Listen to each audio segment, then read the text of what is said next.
Hey, what's up, guys? Welcome back to Guys at Magic. This is Hunter and David. Back at it again. Say what up, Dave. Yo, what's going on? Quick video today because as many spoilers as there was today, there was only 7 rares and mythics announced.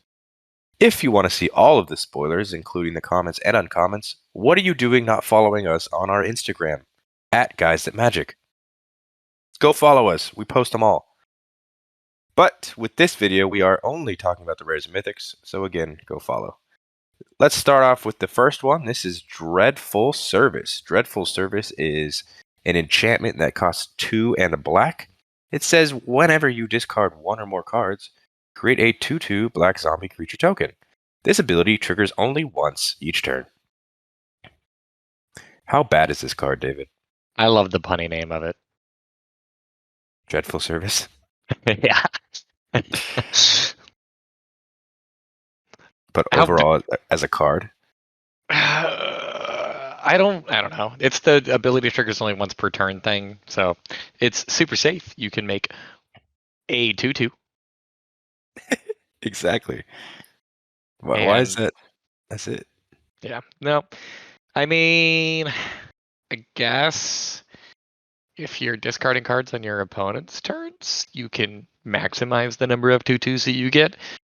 But no. No. Yeah. The ability triggers only once. Like, what? Why? Why, Wizards? Why do this? You're putting a limit on this card, but the next card we're talking about is... we'll get to it. I don't understand their thought process there. I don't know what to tell you either, man. I mean, I look at some of these cards and think, okay, that's a Magic card, and then I look at some other cards and I'm like, I don't know what the world they were doing, but somebody in design was obviously on coke whenever they were designing this thing. This not being one of the ones that they were all drugged out for. The next card that we're going to talk about is the one that they're all drugged out for. This one I look at and I think, okay, yeah, this is what I'm probably going to open 5 copies of at the pre-release event that I go to. Yeah. Can't wait for you to see this as your promo card. Oh, 100%, dude. It's going to be great. All right, but let us talk about that card that we've been teasing. That's Bloodvial Purveyor. Bloodvial Purveyor is 2 and 2 black for a 5/6 creature vampire.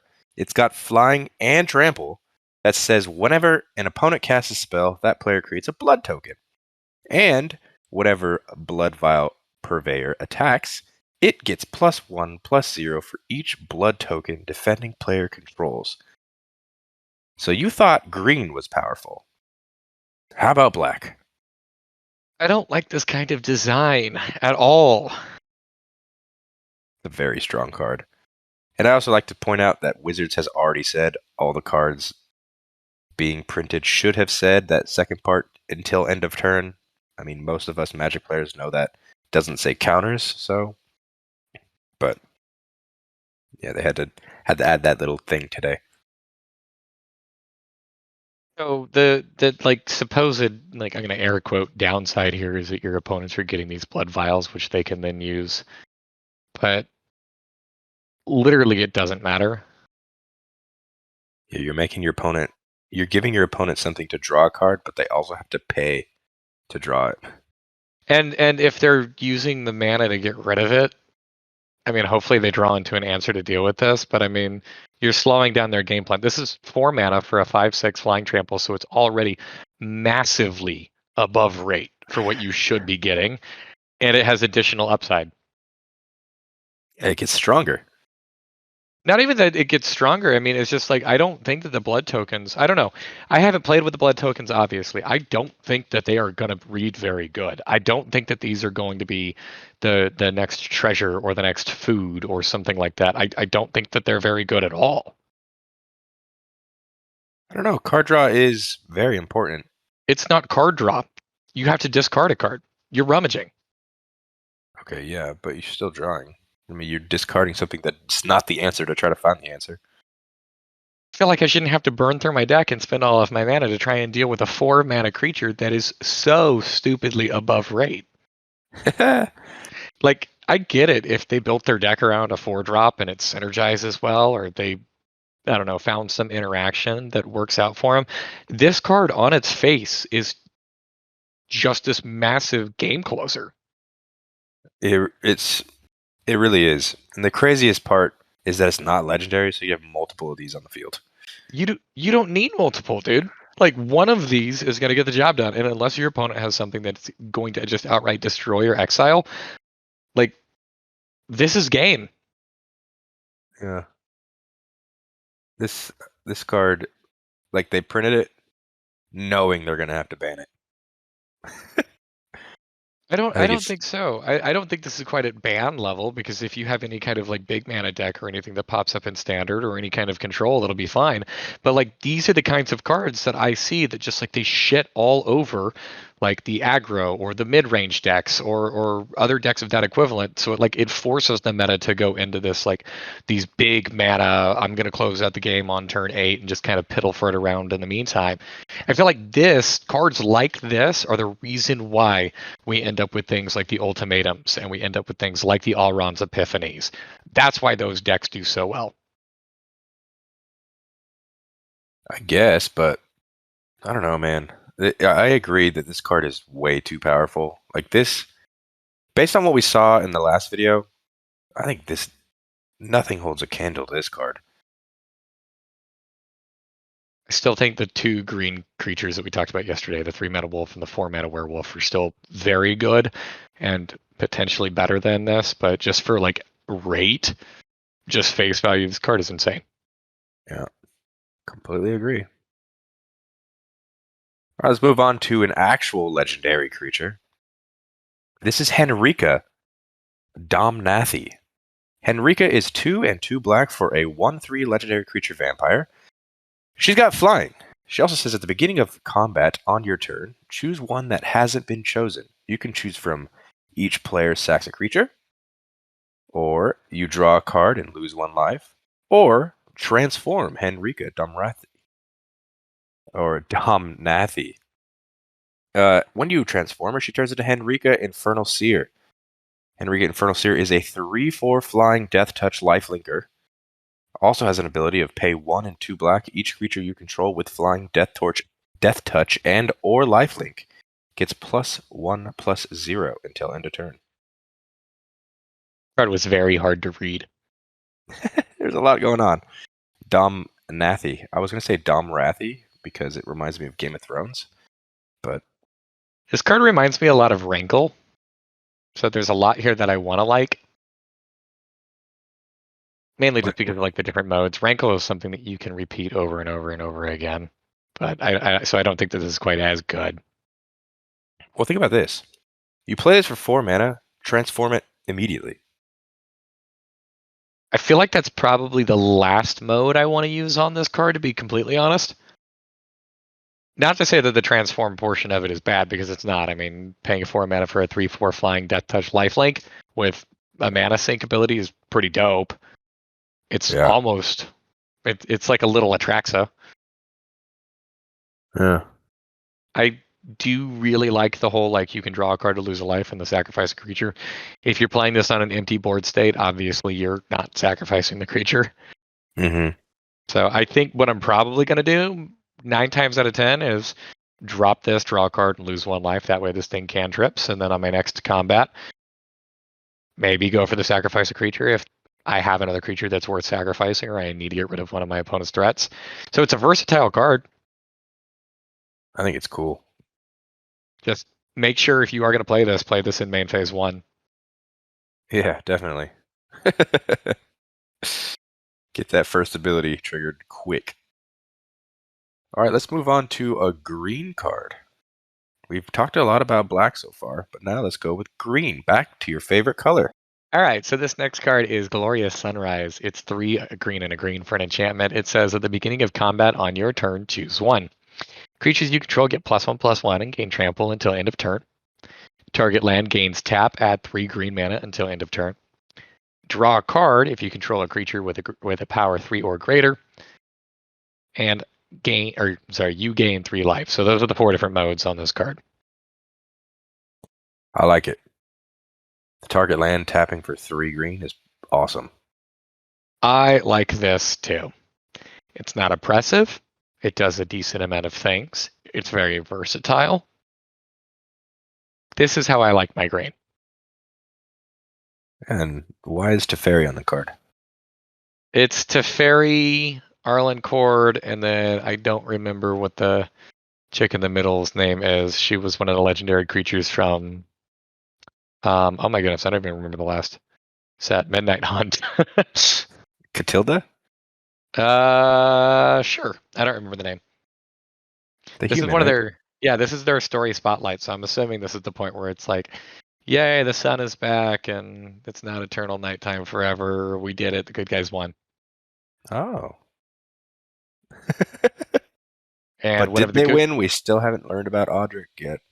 well, whenever they win here, obviously great things happen. Like you gain life and add green mana, and your creatures get +1/+1.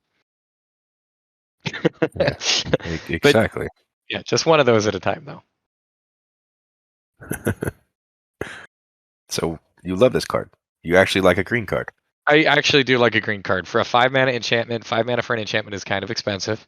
It's versatile enough where it will do things that are relevant for you pretty much every turn, and it's not super oppressive. It's not like this is some game-ending threat that I need to deal with immediately. It's just incremental value. So for this, totally fine. I super like this card. I'll give it a super like. That's Ooh. enough green, David. Go back to the black cards. What do we All got? right, you're right. Up next, we have Headless Rider for 2 and a black. We got a creature zombie. It says whenever Headless Rider or another non-token zombie you control dies, create a 2/2 black zombie creature token, and this thing is a 3/1. There is one thing about this card that makes me totally not like it, but you go ahead and start off. What are your thoughts on this? Makes you totally not like it. I'm gonna try to guess on why you don't like this. Because they got completely rid of the decay mechanic. No, They're just regular zombies now. you Who know they needs are to be regular decayed? zombies. The regular zombies are much better than the zombies with decayed because these ones, at least, I mean, they'll stick around. Exactly. And they can block. My little downside, or the thing that I guess I don't actually like about this, is the fact that it has the another non-token zombie. So I love aristocrat style decks to be able to sacrifice for effect or be able to, like, I don't know, not care whenever my things die. This very much so just kind of goes 100% into that zombie tribal. I wish it wasn't quite so narrow. So that's my only little like nitpick about it, is like I feel like this really locks it into a lane. Hey man, we got zombie tribal is a real thing. If there's anything about this set, it's like, okay, we've got the werewolf tribal from the last set rolling again. Zombie tribal is real, and also vampire tribal. I mean, don't get me wrong, that's awesome, dude. Innistrad has always been very tribal heavy, so like I'm not complaining about that. I'm just looking at things from like a broader approach here. Is that I would have appreciated a little bit more how it not said non-token zombie. I do like how this thing at least replaces itself. So if it does die or if your opponents destroy it, you've spent 3 mana on a 3/1 and a 2/2, which is dope. You got 5 power and 3 toughness out of that. True. Yeah, I think it's dope. I like the artwork too. I do too. I like the callback to the Headless Horseman here. Really cool.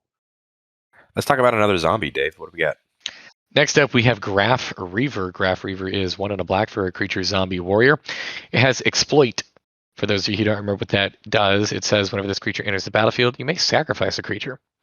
Whenever it is, whenever it exploits a creature, you can destroy target planeswalker.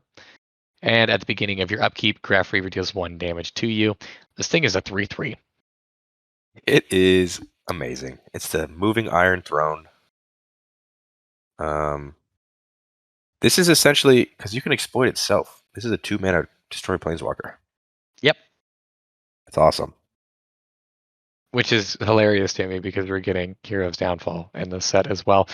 And if you don't need to exploit, it's 2 mana for a 3/3. Yep. Black gets its own werewolf. Is Granted, this this one has downside. okay? Real talk. Is losing 1 life at the beginning of your upkeep really that big of a downside? Over time. Downside is still downside. I don't care what you say. The green 2-mana 3/3 werewolf is only upside. You draw a card. Maybe what it is I'm just becoming very jaded with all of these new things. So I look at it and I'm like, wow, this is only 2 mana for a 3/3 that maybe kills planeswalkers. I do actually like this card. I do think that it is still pushed. I think that this card is still very powerful. I don't actually think this needed to be a 3/3. I think a 3/2 for this probably still would have been totally fine, especially considering it's in a very relevant tribe. Zombie tribal, baby. We were talking about it yesterday and how we need more zombie cards. Here they are. So, what do you think overall about this card, Dave? You just like it or hate it? I mean, it is what it is. I think this is my thought here being is that this is going to be the like low to the ground aggro card that you would want to be playing, and I don't know, zombie aggro or just some kind of like low to the ground aggressive deck. From what I have seen, honestly, I'm not confident that those decks are going to be able to get off the ground just because it seems like some of these larger creatures that really don't cost any more mana are just simply more efficient. So I don't know. I would love to be wrong. I would love to see there actually be an aggro deck exist in the format to be able to compete with some of these big mana or late game turbo turns and those kind of decks, but well, people actually thought this card could move over to other formats because it's so good. I don't see which format this would move over into. Any of them, dude. 2-mana destroy Planeswalker. 2-mana destroy Planeswalker is dope, but I mean, I don't know. I look at this like I don't see this actually seeing play in Historic. I don't think that this is good enough for Modern. This is cool in Commander. All right, whatever. Just shit on my dreams. I'm sorry, I'm shitting on your dreams. Final card, Dave. What do we got? Final card here is Mirrorhall Mimic. This is 3 and a blue for a creature spirit. It says you may have Mirrorhall Mimic enter the battlefield as a copy of any creature on the battlefield, except it's a spirit in addition to its other types. It has Disturb 3 blue. If you disturb it, it becomes Ghastly Mimicry. Ghastly Mimicry is an enchantment aura with enchant creature. At the beginning of your upkeep, create a token that's a copy of enchanted creature, except it's a spirit in addition to its other types. If Ghastly Mimicry would be put into a graveyard from anywhere, exile it instead. There's a lot going on with this card. Hey, you make copies and then do it again. You do make copies and then do it again. Exactly. The first half of this card, the spirit portion of it, I'm not typically the biggest fan of these kinds of cards because I look at it like you're either copying what your opponent's big threat is, in which case you're kind of like just playing catch up. And if their deck has built any kind of synergy into it, like you're really not playing catch up because chances are their version of the card is pulling a little bit more. Or you're copying something under your control, in which case I feel like that's kind of a win more and that you had to have already had something decent for you to copy. Like a 5/6 flying trampler? If you have a 5/6 flying trampler, you don't need to copy it. You don't need 2 of them. One of them will probably do the job. Hey man, you could do that on turn 5. Same to the fact that these things cost the same amount, just like I have no words. So the enchantment aspect of this, though, the Ghastly Mimicry side, after you've disturbed it, I actually think that one is really scary. Why? It's the same thing. So at the beginning of your upkeep, create a token that's a copy of enchanted creature, except it's a spirit in addition to its other types. It's the beginning of your upkeep. This isn't happening once. Interesting. I did not read that. So you're going into this world where all of a sudden now, even if you don't have an excellent target, you're going to start to get quite a bit of value off this thing if your opponents can't deal with it. I'm making so many 5/6 flying tramplers. I'm so done with you. I love you. This. All right. This is a good card. I did not even fathom that triggers more than once.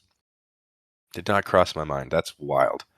It does have to stick around, and of course, with all of these like aura disturb things, they do potentially get exiled if your opponents, I guess, can get rid of it, or if I don't know if it would go back into the graveyard for whatever reason. So it does at least have that clause. So it's not like you're kind of cycling these or anything like that, or you're not like bouncing them repeatedly over and over and over again for effect. That's still not the right vocabulary that I'm looking for, because of course all of these vocab words actually mean things in Magic. Essentially, what I'm trying to say is you're not replaying this from the graveyard over and over and over again. Yeah, I get it. I get it. Seems pretty legit. Yeah, I do think that the backside of this could be potentially really interesting.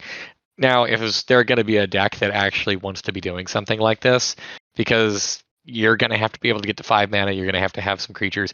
You know what? Actually, now that I'm thinking about it, I think that this card could potentially just be absolute bonkers with some kind of ETB that is capable of like copying or abusing this in some way, because there's got to be something now that I'm thinking about it. There's got to be some kind of creature that, like, whenever it does enter the battlefield, it does some kind of crazy shenanigans that this is just going to start doing something stupid that's not intended to do. You mean like Champion of the Perished? Your level of excitement and my level of excitement are not the same. I'm just messing with you. I was all over that card yesterday. You still love that card. Yeah, I do love that card. I'm going to make a zombie tribal deck. It's going to be real good. But yeah, that's it for today's video. Got any final thoughts? I'm happy that there were only 7 today. I feel like the 7 that we did get, some of them are really, really pushed. Specifically that big vampire, the 4-drop. I don't know. I mean, some pretty decent ones for us to talk about today. I'm still waiting on what our overpowered red little creature is going to be. I don't know. Maybe we can get something really crazy like 2 mana for a 2/2 with haste and. Nah, I'm dreaming. That was sarcasm, by the way. Oh, 2 mana, 2/2 with haste. I was just thinking, what is the most OP thing that we could possibly print in red? But like, this set has just not seemed great for it. Red's going to get its own 2 mana 3/3 here soon. God, I hope not, man. I think it was the last time we were on Innistrad that they got their first bear. The first 2 mana 2/2. Well, what a thing of the past that is, huh? Obviously so. Well, today's episode was very black card heavy. So maybe tomorrow we're going to get more red. Time will tell. But until then, hope you guys enjoyed this video. Hit that like button if you liked it. Comment down below if you agree or disagree, or maybe we didn't see something that you guys see. That'd be cool. Let us know. Follow us on Instagram and Twitter. Again, we do post all of the comments and uncommons to our Instagram. So if you want to follow along while spoiler season's happening, follow us over there. Until next time, this is Guys at Magic. Hope you guys have a great day. Peace. Later.